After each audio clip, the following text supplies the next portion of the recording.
E ali é estabelecido, então, o período dos juízes. No final deste período dos juízes, 400 anos também, as Escrituras registram o seguinte: naqueles dias não havia rei em Israel, cada um fazia o que achava mais reto, cada um andava segundo o seu próprio entendimento. Dessa forma, não havia unidade entre o povo, que agora estava na terra prometida. Israel já era uma nação, mas não havia unidade, união no povo, entre o povo.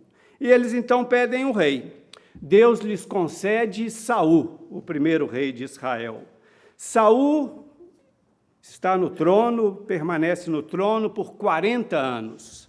Mas nós conhecemos também a história.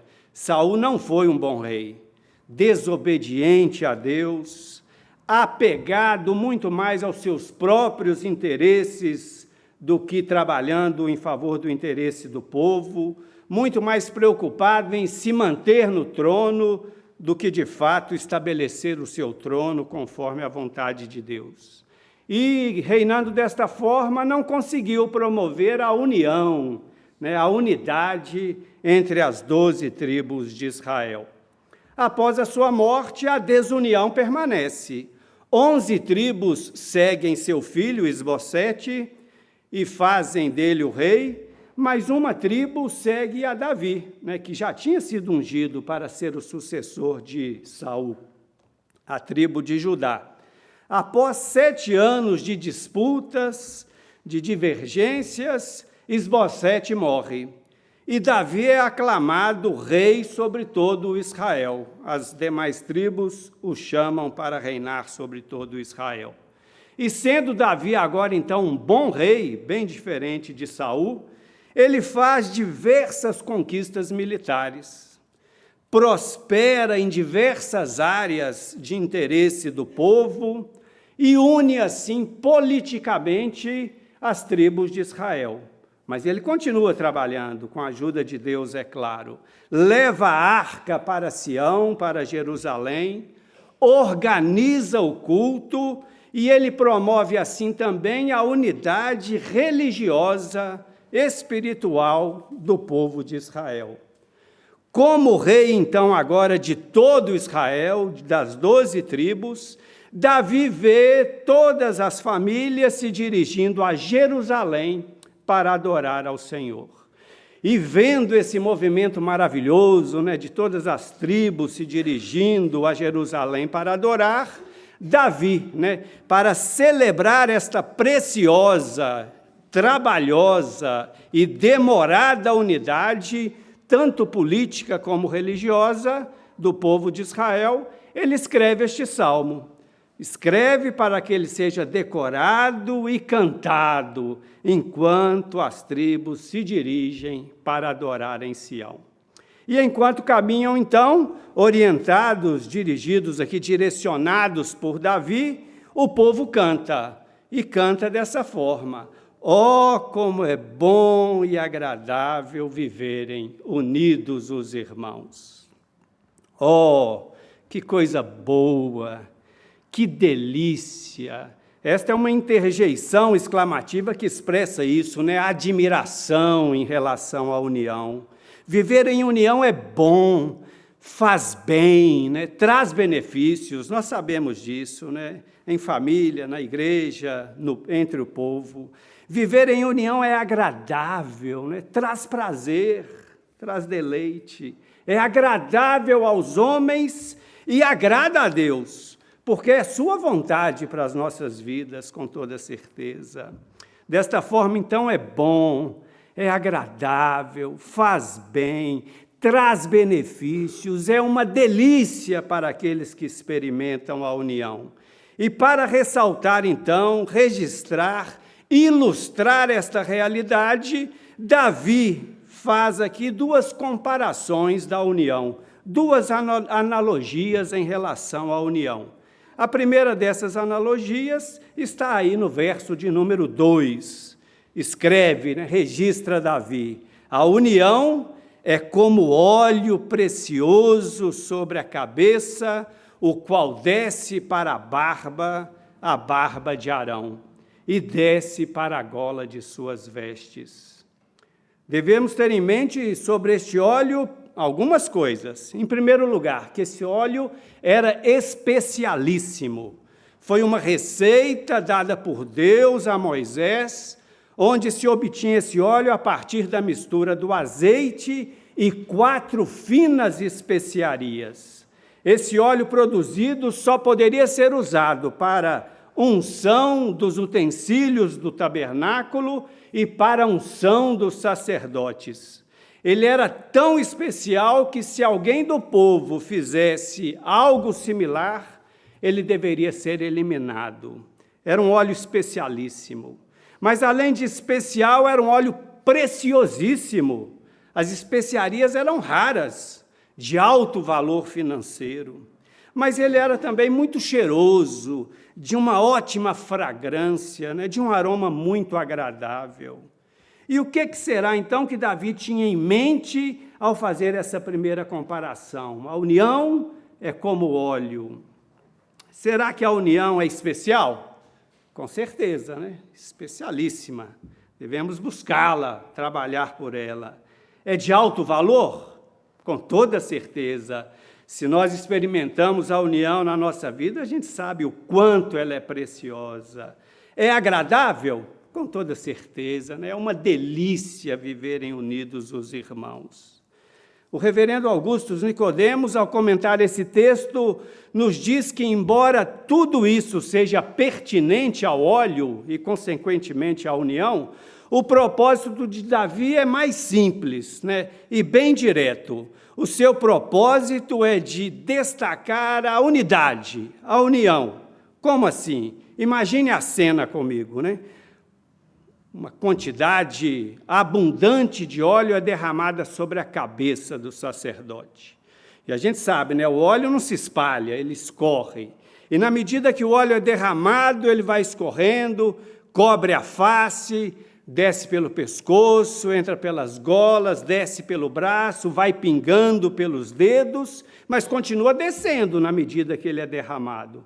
Passa pelo peito, passa pelas pernas, unge os joelhos, chega aos pés e escorre lá pelos dedos dos pés também.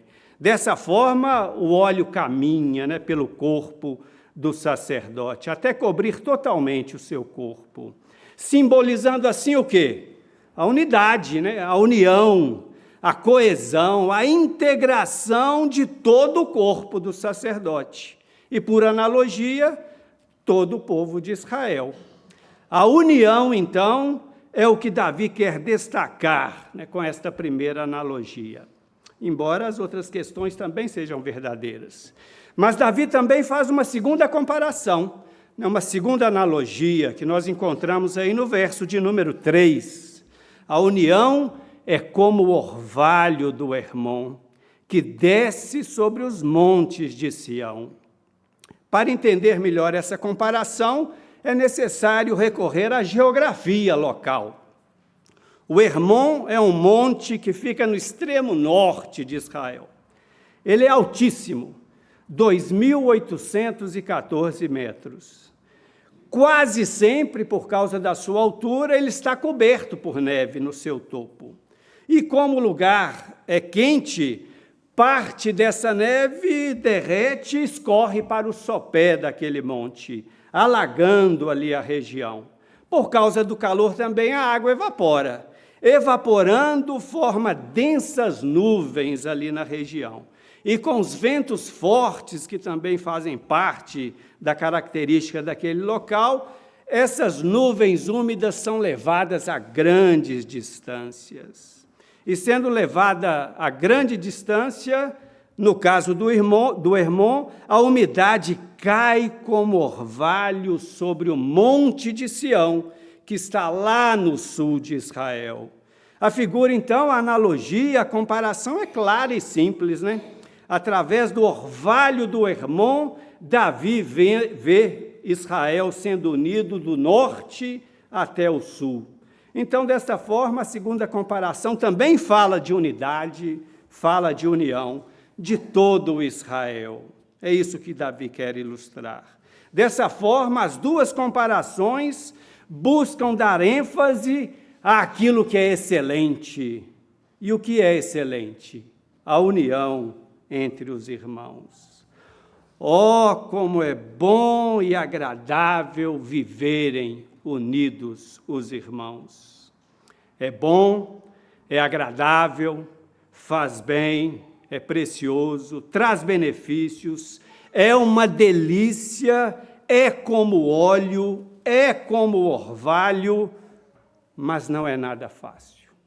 Pelo contrário, é muito trabalhosa. Davi que o diga, né? Quanto tempo foi necessário para que ele pudesse ver essa unidade política e religiosa efetivamente acontecendo entre as 12 tribos de Israel. Definitivamente, queridos irmãos, a união não é dada espontaneamente.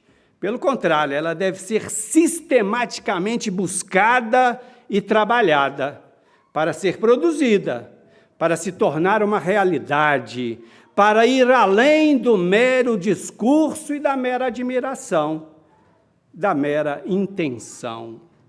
Para constatar que não é nada fácil, basta a gente recorrer à experiência de Davi e às páginas das Escrituras. Se a gente olhar, por exemplo, para a primeira família, Gênesis, nós vemos que imediatamente após a entrada do pecado, a união foi quebrada. Com Deus, claro, o homem passou a estar espiritualmente morto diante de Deus, mas, consequentemente, a união foi quebrada com o próximo. Ao ser interrogado por Deus, Adão não hesita, foi a mulher que tu me deste. Caim mata Abel. Se olharmos para a família de Noé, logo após o dilúvio, ele planta uma vinha, se embriaga, e nu, ali onde ele estava, um dos seus filhos vê e torna pública a sua vergonha. E diante disso, o próprio pai amaldiçoa o seu filho. Se a gente olha para a família de Jacó, o que a gente vê? Disputa entre as esposas pelo leito do marido, preferência do pai por um de seus filhos, José levando más notícias acerca de seus irmãos ao pai, e os seus irmãos odiando a José, a tal ponto que queriam matá-lo, pretendiam matá-lo, acabaram vendendo ele e ele acabou indo ao Egito, nós sabemos. Mas e se a gente olha para a família de Davi, autor desse salmo, também vemos como é difícil haver união, unidade. Ele começou a reinar com as tribos divididas. Logo depois que ele passa o reino a Salomão, também é substituído e o reino se divide de novo, para nunca mais haver unidade entre as tribos de Israel. E se a gente olha para a família de Davi? A família de Davi é um exemplo claríssimo de que a falta de união é algo que existiu na sua casa, que a união é difícil, é trabalhosa. Os filhos disputam o trono. Aminon comete incesto com Tamar. Absalão mata Aminon. Absalão busca matar o próprio pai para tomar o seu trono. É assim. É só olhar para as Escrituras que a gente vê que não é nada fácil obter verdadeira unidade. E se a gente olha para o Novo Testamento, a história se repete. Podemos olhar para a igreja de Corinto. Lá havia divisão, inclusive, na celebração da ceia do Senhor. Uns se embriagavam, uns comiam demais, deixavam alguns separados, excluídos. Havia partidos, eu sou de Paulo, de Pedro, de apóstolo, de Apolo, de Jesus, etc. Até na manifestação dos dons eles tinham divisões. Nós somos superiores. Se a gente olha para a igreja de Filipos, também nós encontramos a dificuldade da união. Aqui não havia união entre Sintique e Evódia. Essas mulheres foram caracterizadas por Paulo da seguinte forma: elas são corajosas companheiras de trabalho. E mesmo assim, entre elas houve desunião, a tal ponto que foi necessário Paulo intervir e pedir que elas fossem ajudadas a se unir novamente. Na própria vida dos apóstolos, a gente vê que a união não é nada fácil, né, para pessoas pecadoras como nós. Esse texto nós vamos ler, Atos, capítulo 15, versos 36. Os irmãos acompanhem. Alguns dias depois, disse Paulo a Barnabé: voltemos agora para visitar os irmãos por todas as cidades nas quais anunciamos a palavra do Senhor, para ver como passam. E Barnabé queria levar também a João, chamado Marcos, mas Paulo não achava justo levarem aquele que se afastara desde a Panfilha, não os acompanhando no trabalho. Houve entre eles tal desavença que vieram a separar-se, até mesmo entre os apóstolos. Oh, como é bom e agradável viverem unidos os irmãos. A união é maravilhosa, é deliciosa, mas não é nada fácil. Pelo contrário, é muito trabalhosa, exige muito trabalho, tanto para ser criada como para ser mantida. Tendo em mente, então, que a união é boa, agradável, é como óleo, é como orvalho, mas que também exige muito trabalho para se tornar uma realidade, eu gostaria de concluir este breve sermão fazendo algumas aplicações práticas. Em primeiro lugar, eu gostaria de associar a união à meta unificadora dos alvos, ministérios, sociedades internas e forças de integração da primeira Igreja Presbiteriana de Belo Horizonte em 2023. Qual é a meta? A santidade. Então, eu gostaria de associar a união com a santidade nesse primeiro momento. De acordo com o Manual Presbiteriano, página 25, o Supremo Concílio da IPB reconhece que a igreja é constituída de crentes que estão caminhando em santificação, uns mais, outros menos. Com certeza, queridos irmãos, todos os que estão em Cristo já são santos. Por causa da nossa união com Cristo, nós temos santidade plena, diante do nosso Deus. Mas ainda aqui na terra, nós estamos caminhando em santificação, em santidade. Ninguém está completo, mas também ninguém pode ficar parado, paralisado, estagnado, patinando, na sua vida cristã. Todos temos que caminhar. Ainda mais com o tema sendo tratado, desta forma tão consistente pela igreja da qual os irmãos fazem parte. É certo, queridos irmãos, caminhar é preciso. Todos os que estão em Cristo estão caminhando em santificação. Uns mais, outros menos, é verdade. Mas outra coisa também é certa: se estamos caminhando em santificação, necessariamente também estamos crescendo em comunhão.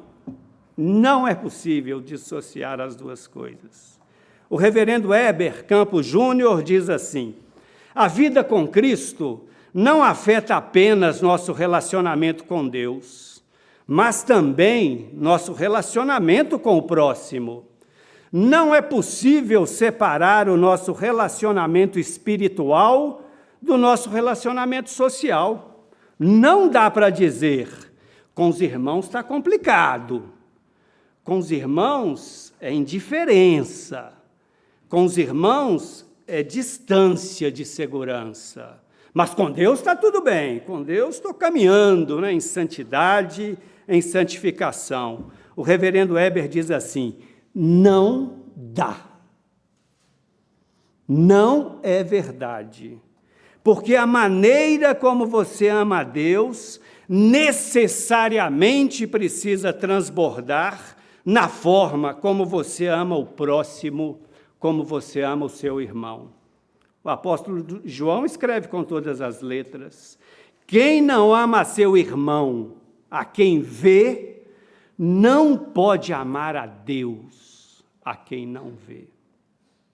É fato, queridos irmãos, se estamos caminhando em santidade, necessariamente também estaremos crescendo em união, em unidade, em comunhão com os irmãos. Será que você está caminhando nessa dupla direção, bendita e maravilhosa? Santidade diante do Senhor, comunhão com seus irmãos? Mas, em segundo lugar, queridos irmãos, todos nós professamos o credo apostólico, e nele todos nós dizemos, afirmamos diante da igreja: eu creio, entre outras coisas, na comunhão dos santos. Se cremos, se professamos, é nosso dever trabalhar para que a união seja real, concreta, verdadeira entre nós. E aqui é necessário fazer uma breve diferenciação entre cordialidade e comunhão. Por causa das nossas boas famílias, da nossa boa criação, da nossa boa educação, todos nós somos bem educados, por causa da sua e da minha formação acadêmica, por causa da posição social que nós ocupamos nesta terra, por causa da boa igreja que nós frequentamos, a nossa cordialidade é altíssima. Mas e a comunhão? Como anda? Eu acredito que posso dizer isso. O mais baixo grau de comunhão é mais elevado que o mais alto nível de cordialidade. A comunhão é de outra ordem, está em outro patamar. Muito mais importante do que viver extrema cordialidade entre nós, é necessário começar a engatear na comunhão de uns para com os outros. Precisamos caminhar, em santidade, claro, diante de Deus, mas também em comunhão entre os irmãos. Precisamos caminhar da cordialidade fina que nós temos para uma comunhão real, concreta e verdadeira no dia a dia da nossa igreja, de nossas vidas. E assim eu encerro esse breve sermão de uma forma bem mineira, que posso dizer assim: para caminhar deste nosso alto nível de cordialidade para a comunhão crescente e real com os irmãos, eu diria, nós temos a faca e o queijo na mão, temos tudo para isso ser uma realidade. Observe ao seu redor, não precisa ser agora não, mas enquanto você frequenta a igreja, observe quem está ao seu redor. Quantos irmãos maravilhosos, para a gente estreitar os laços e crescer em comunhão, para todo lado. Perigoso até ter que fechar o olho para não ver tantos, para buscar só com alguns, porque não é possível também ter com todos. Mas são irmãos maravilhosos para a gente fazer disso uma realidade. Nós não podemos perder essa rica oportunidade, deixar passar esta maravilhosa oportunidade.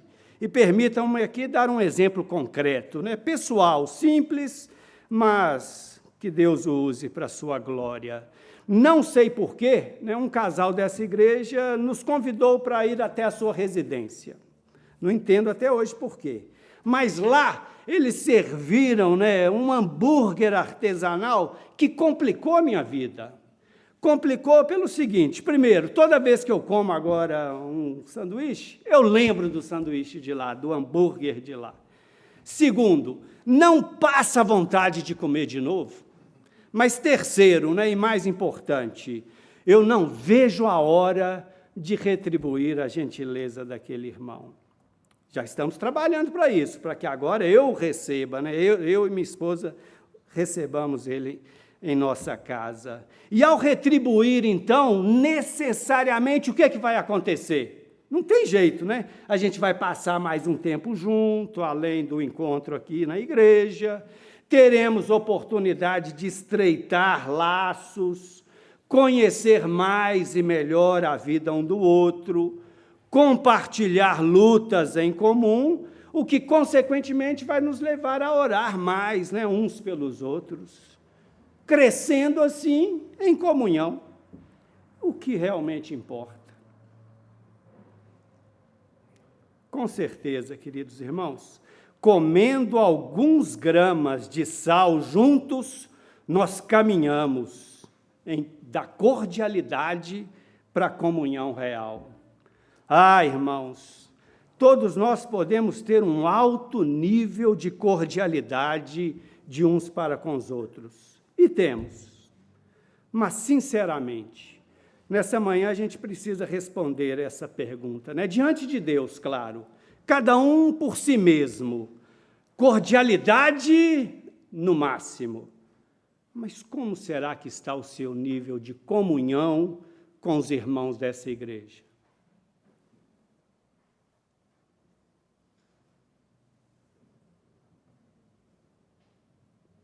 Baixo, médio ou alto? Que Deus, né, nos ajude, por sua bondade e misericórdia, a caminhar da cordialidade para um alto nível de comunhão, de união com os irmãos. Contudo, eu não posso encerrar, né, este sermão sem chamar a nossa atenção para aquilo que é o principal, né, para aquilo que é a razão de todas as coisas, né, a razão de nossas vidas, a razão desta igreja. Onde está o nosso Senhor e Salvador Jesus Cristo neste sermão? Sem Jesus não faz sentido, né? Mas onde ele está? Eu acredito que posso responder de maneira muito simples, em primeiro lugar, recorrendo à própria liturgia. Nós cantamos isso aqui. Na Santa Ceia, ó grande Deus, buscamos comunhão contigo, ó nosso benfeitor, mas também com todo vero irmão. Ao celebrar a ceia, buscamos comunhão com o nosso Salvador e com o nosso querido irmão.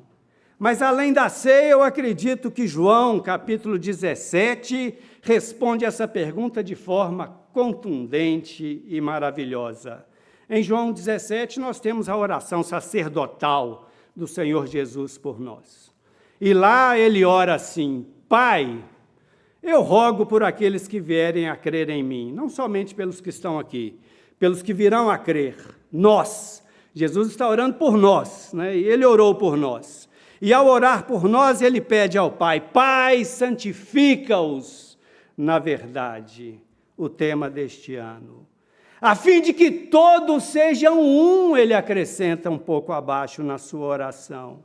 E como és tu, ó Pai, em mim e eu em ti, também sejam eles em nós, para que o mundo creia que tu me enviastes.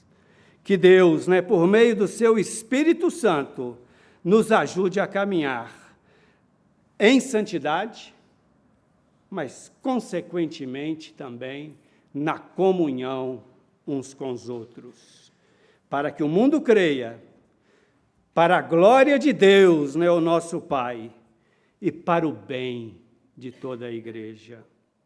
Meu querido irmão, você tem caminhado em santidade diante de Deus, mas em consequência, em união com os irmãos? Oh, como é bom e agradável viverem unidos os irmãos. Será que temos experimentado isso? Será que você tem experimentado esta realidade maravilhosa no seu convívio na primeira igreja presbiteriana de Belo Horizonte? Que Deus nos ajude a caminhar desta forma. em santidade e em comunhão uns com os outros. Amém.